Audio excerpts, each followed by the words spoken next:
When I was 16, I had a friend named Simon. And Simon was a fairly troubled young guy, kind of like myself, from a broken home and had some other issues that confused him at times. But Simon had stayed overnight one night, and the morning when we got up, he came up with a great idea for how to spend the day. He said, "How would you like to go down and kick some holes in the wall at this Catholic school?" Doesn't that sound like a great idea, way to spend the day? I looked at him and thought, "What are you talking about?" He said, "Well, my mom works there, and I got her keys, and I got the security code, so we can get in there, and nobody will know." And in our town where we grew up, the Catholics and the Protestants were kind of still at each other's throats, and so he thought this would be a great idea to go mess up the Catholic school. I kind of looked at him and said, I don't think so, Simon. He says, "Come on, it'd be great." "No." He says, "Well, can I use your phone?" "Okay." So he calls up another guy we knew, and that guy said, "Sure." So he says, "Well, I'm out of here." He says, "See you later." And he leaves to go meet up with the guy and go break into the Catholic school.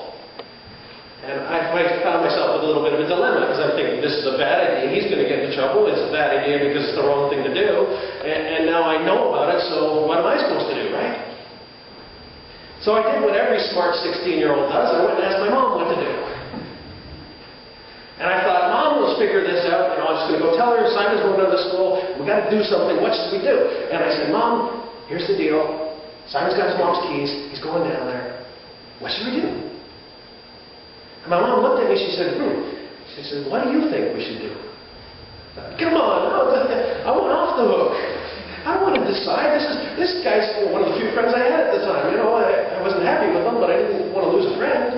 But she says, "What do you want to do?" And it's really the first moment I can recall where my mother truly set me free to decide for myself on a major issue. Usually, parents were all, pretty good at this and telling our children what to do, right? But at that moment, she didn't tell me what to do. She said, "What do you think you should do? What do you want to do about this?" And then she adds, that little knife and sticks it in twists. She says, "Whatever you decide is okay with me." Come on. Give me something. Give me some advice. I didn't know what to do. And the reality is, freedom, the right to choose for yourself, comes with a heavy burden, doesn't it? It was at that moment I realized how big a deal it was to choose for myself. That I really was struck by, does what I believe matter? Because I believed that what he was going to do was wrong. And I knew that I could do something about it. I didn't know what I could do about it, but I knew I could do something. I could maybe call the police. I could, call his parents. I could have done any number of things.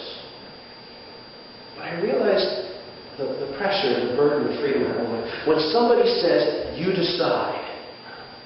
Maybe some of us know that in a lesser sense. Every time you go to town out for dinner and you say to your spouse or your partner or whoever, "What do you want for dinner?" And they say, "I don't know, what do you want?" You're thinking, don't make me choose, right? And that's an easy one, isn't it?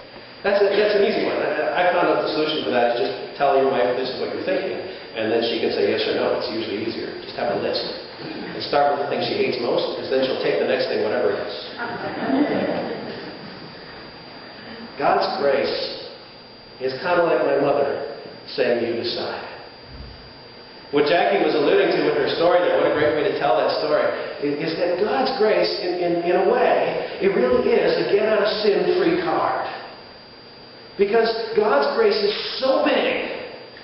What Jesus did was so perfect, so permanent, so complete, that everything we've ever done, everything we're currently doing, and everything we will do that would be called sin is already covered.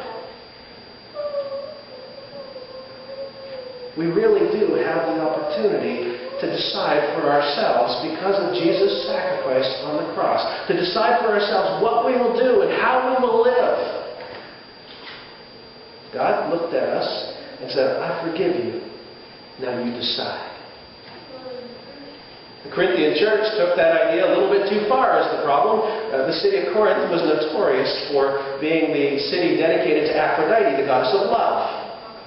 The problem is, just like today, with what society and the media has done, they turned the concept of love into lust. And so the temple of Aphrodite had 1,000, count them, 1,000 prostitutes there just so you could express love to the goddess rather. And the Christians in the city of Corinth thought to themselves, "You know what? This sounds like a really good idea. I mean, we're allowed to do whatever we want. We can decide because we're free and grace covers us. And we want to express love." Is that right? And so they were partaking of the prostitutes. Needless to say, Paul had some issues with this. And so he writes them this letter to address the question, do we really have total freedom? Are we really totally free to do whatever we want, whenever we want, with whoever we want to do it with? But I'd like to look at this passage with you today with the hope of discovering what freedom really is all about.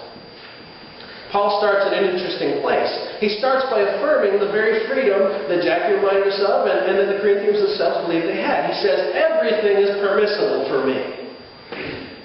But, there's always a but, you notice that? Not everything is beneficial. Everything is permissible for me, but I will not be mastered by anything. It's an interesting place to start. Because we know in our guts, literally, that not everything is good for us. Debbie and I just got back from Florida, and we did something we don't do very much here, and that's that we ate out every single night. Every day, most of our lunches and most of our dinners were spent at really nice restaurants having things that we don't normally eat. You know, bigger quantities, and, you know, the 16-ounce steak, I really liked it. It was really, really, really good. It was allowed. Okay, nobody said don't do that. All right, I was free to have that 16-ounce steak. That's a pound of meat for those of you that don't get them. Okay, that's a big, big steak, right? Thick. Oh, it was good. It was permissible. I can tell you from personal experience, it was not beneficial. Because for the next number of hours, all I could do was moan. You know, and after a while, like I spent 2 weeks doing this, eating too much and every single meal for hours afterwards thinking, where's the Rolaids? Okay? And we laugh, we think that's funny, but the reality is that's the kind of stuff Paul was addressing. Going too far with freedom. Right? I could have had a really nice 6-ounce steak and been comfortable, but no, I had a big piece of meat because I'm a man. Right? That's what guys do, right? And a guy here with us all. They see a menu item, 16 ounces, that's what I want, right? Isn't that true? Paul addresses this. He wants us to get this truth that although everything's allowed, everything's permissible, not everything's good for you, not everything's beneficial. Right? I know it's an oxymoron to say it, but watching the news can be good, even though there's no good news, right? Being aware of what's going around us can be good. To know what's going on in your community, what's going on in your region, what's going on in the world. You know, all these issues that we face. It's good to be aware. But it's not good when there's been a war on to sit in front of CNN 24/7 and get depressed, right? Allowed? Is it permissible to watch the news? Yes. Is it always beneficial? Not necessarily. Right? We need to just understand the importance of what Paul's saying here to the Corinthian church and to us, is that although God has set us free to choose, to make a decision, because of grace we are covered whatever we do, he's saying, wait a second, yes, you're free, but don't do things that aren't good for you. Don't do things that will hurt you. And then he says it again, in a different way. Everything is permissible for me, but I will not be mastered by anything. This is key, guys. This is so important that we understand this, because Paul is really affirming our freedom. He's affirming to the Corinthians, you are free. You're absolutely right. Grace covers you. You are more free than anybody else that doesn't know Jesus Christ, because when you don't know Jesus Christ, it says in Scripture, you're a slave to sin. You have no choices. But when you come to Jesus Christ, you are set free from sin. You are made free in Christ. And what Paul does not want to see happen to the Corinthians, does not want to see happen to us, is that we would lose our freedom because we are bound by addiction, by habits we couldn't break, by things that we just needed. And our society is rampant with this, isn't it? Addiction is what run riot in our society today. You talk to a lot of people make a joke out of it, but how many people have to have their Tims? Every day. They don't get their cup of coffee. Don't talk to them. Right? And we make a joke out of it. You know, for me, for my wife for years, and for me still, I like to have Coca-Cola, and I have too much of it. If I don't have it, guess what happens? I get a headache. That means I'm not in control. It is. And that means I'm less free than I could be. More importantly, Paul says, I'm less free than I should be. Everything's permissible, but I will not be mastered by anything, is Paul's advice. Are you allowed to have those things? Yes. Is it good for you? Maybe not. If it controls you, definitely not. So often we forget that grace set us free to live for Christ. But instead we live for ourselves. We can't allow things to control us. And I mean, the old list that the church came up with of 7 deadly sins was all about this. The idea of wrath, anger, greed, sloth, pride, lust, envy, gluttony. The 7 deadly sins that we've heard about so many times. Those are things that control us, that cost us our freedom. When we're bound up and always angry, we're not able to be free and to love one another. You know, our whole world is designed around these concepts. Nowadays, everything we see in the media is these are good things, right? They make a joke out of people that are angry all the time. Right? Analyze this, anyone? Billy Crystal? Robert De Niro? Movie not long ago? It's funny being angry. That's what society's trying to tell us. Or what do they tell us about being lazy? I mean, some of the funniest characters, the great comedians so-called, that we watch and we laugh at.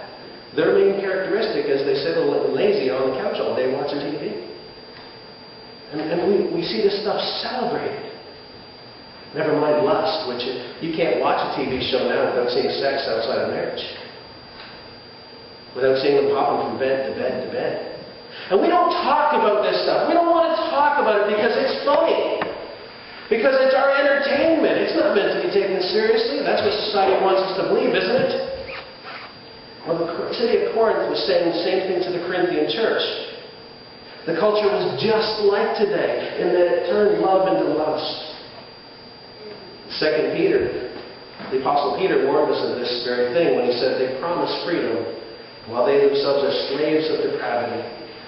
For a man is a slave to whatever has mastered him.